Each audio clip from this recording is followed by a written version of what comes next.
Assalamualaikum warahmatullahi wabarakatuh. Salam sejahtera untuk kita semua. Om Swastiastu, Namo Buddhaya, salam kebajikan. Perkenalkan, nama saya Muhammad Hamzah, Unit Kerja SMP Negeri 1 Gebang, Jabatan Pengadministrasi Perkantoran. Saya akan melaporkan orientasi P3K Dinas Pendidikan Kabupaten Cirebon dengan mengangkat isu terwujudnya tata kelola surat masuk dan surat keluar yang terintegrasi secara digital. Langsung saja ke pendahuluan latar belakang. Pemerintah Kabupaten Cirebon selaku organisasi pemerintah daerah yang membuka rekrutmen P3K juga memiliki kewajiban melakukan orientasi. Dasar hukumnya adalah Keputusan Kepala nomor 289 garis miring K garis miring PDP titik 07 garis miring 2022 tentang pedoman orientasi pegawai pemerintah dengan perjanjian kerja. Penjelasan dari bab 4, ketentuan lain pasal 31 diantaranya instansi pemerintah wajib menyelenggarakan orientasi bagi P3K. Selanjutnya maksud dan tujuan. Peserta mampu memahami nilai dan etika struktur organisasi dan tata kerja serta strategi arah kebijakan dan program pembangunan pada pemerintah Kabupaten Cirebon. Peserta mampu memahami dan mengaktualisasi manajemen pegawaian dan penilaian kinerja P3K. Tujuannya untuk meningkatkan kualitas pelayanan publik, efisiensi dan produktivitas kinerja di lingkungan Dinas Pendidikan, khususnya di SMP Negeri 1 Gebang. Nilai dan etika pemerintah Kabupaten Cirebon, visi dan misi Kabupaten Cirebon, Cirebon beriman.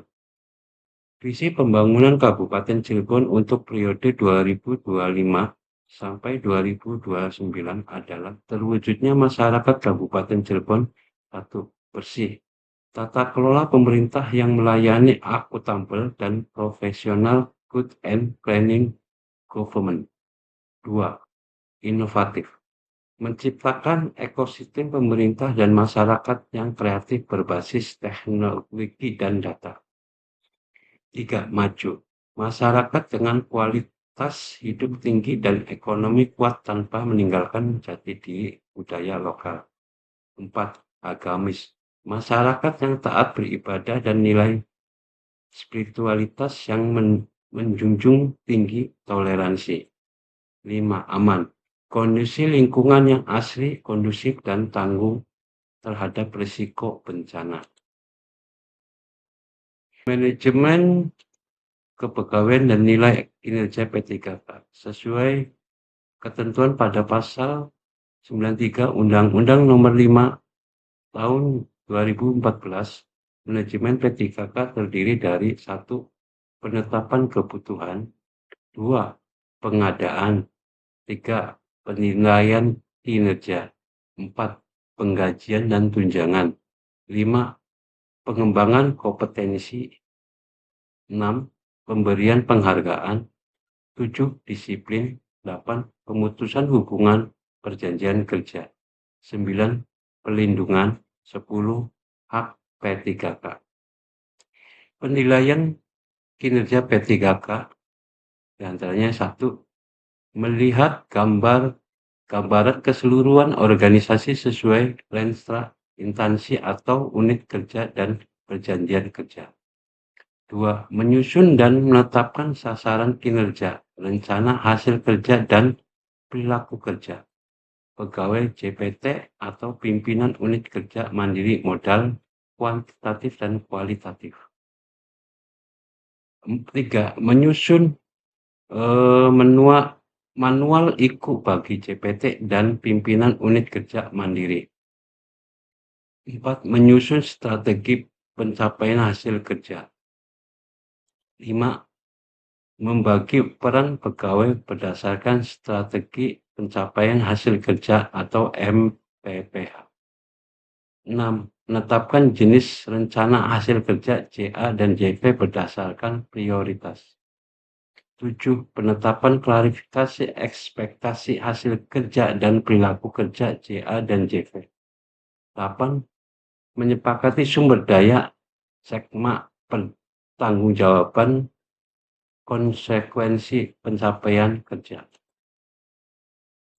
Nilai dan etika, visi dan misi SMP Negeri 1 Gebang, visi sukses dalam berkarya, unggul dalam berprestasi, berbudaya, dan berwawasan kemaritiman berdasarkan iman dan takwa. Misi, menciptakan pelajar Pancasila taat beribadah sesuai dengan agama yang dianut. 2. Menciptakan profil pelajar Pancasila yang berakhlak mulia dalam pergaulan. 3. Menciptakan profil pelajar Pancasila melaksanakan kewajiban dan hak secara seimbang. 4. Menciptakan profil pelajar Pancasila yang rela berkorban untuk bangsa dan negara. 5. Meningkatkan prestasi akademik dan non-akademik. 6. Menciptakan lingkungan sekolah yang nyaman dan nyaman. 7. Mempersiapkan sarana dan prasarana menuju sekolah digital. Tujuan sekolah. 1. Taat beribadah sesuai dengan agama yang dianut. 2. Berakhlak mulia dalam pergaulan. 3. Melaksanakan kewajiban dan hak secara seimbang. 4. Rela berkorban untuk bangsa dan negara. 5. Meningkatnya manajemen berbasis sekolah. 6. Meningkatnya sarana dan prasarana sekolah. 7. Meningkatnya prestasi di bidang akademik. 8. Meningkatnya di bidang non-akademik. 9. Menciptakan lingkungan sekolah yang nyaman dan nyaman. 10. Meningkatnya prestasi yang berwawasan kemaritiman. Strategi untuk mencapai tujuan sekolah. 1. Memberi dukungan terhadap aktivitas siswa di bidang akademik dan non-akademik secara terprogram. 2. Menjelaskan kegiatan yang mengarah kepada pengembangan kecerdasan siswa secara inteligensi emosional dan spiritual. 3. Mengadakan kerjasama dengan lembaga lain dalam upaya mengantarkan siswa agar mampu bersaing menuju jenjang sekolah berikutnya. 4. Menyiapkan pendidikan yang mampu melaksanakan pembelajaran berbasis sains dan teknologi informatika. 5. Memberikan pelayanan prima kepada siswa, orang tua, dan masyarakat. Tupoksi P3K Tenaga Administrasi Sekolah berdasarkan Kemenpan RB nomor 11 tahun 2024, para admin sekolah yang dikenal sebagai tenaga tata usaha TU atau non-teaching staff, beberapa jabatan penting yang mendukung kelancaran operasi sekolah, di antaranya 1. Administrasi kesiswaan. 2. Administrasi kepegawaian. 3. Administrasi sarana dan prasarana. 4. Administrasi keuangan. 5. Administrasi persuratan. Rencana hasil kerja P3K untuk 5 tahun.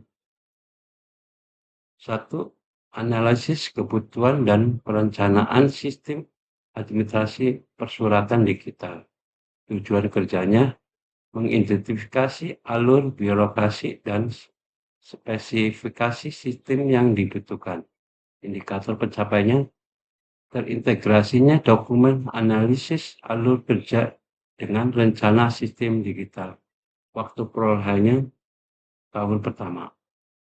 2. Digitalisasi arsip surat manual dan migrasi data ke sistem berbasis data.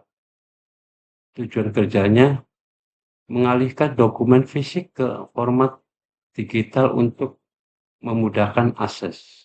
Indikator pencapaiannya, presentasi surat fisik berhasil diinput ke database, targetnya sampai 100%. Waktu perolehannya di tahun kedua. Yang ketiga, implementasi sistem aplikasi persuratan terintegrasi dan tanda tangan elektronik. Tujuan kerjanya mempercepat proses distribusi surat dan legislasi naskah dinas. Indikator pencapaiannya, seluruh surat masuk dan keluar diproses melalui aplikasi secara real time. Waktu perolehannya di tahun ketiga. Terus keempat, sosialisasi dan bimbingan teknis penggunaan sistem kepada seluruh unit kerja. Tujuan kerjanya memastikan kompetensi SDM dalam mengoperasikan sistem digital. Indikator pencapaiannya terlaksananya pelatihan bagi operator dan staf di setiap unit kerja. Waktu perolehannya tahun keempat. Yang kelima, evaluasi sistem pemeliharaan rutin dan pengembangan fitur keamanan data. Tujuan kerjanya menjamin keberlanjutan sistem dan keamanan informasi persuratan. Indikator pencapaian, laporan hasil audit sistem dan pembaruan protokol keamanan siber. Waktu perolehannya tahun kelima. Mungkin itu aja yang dapat saya sampaikan dan saya akhiri. Assalamualaikum warahmatullahi wabarakatuh.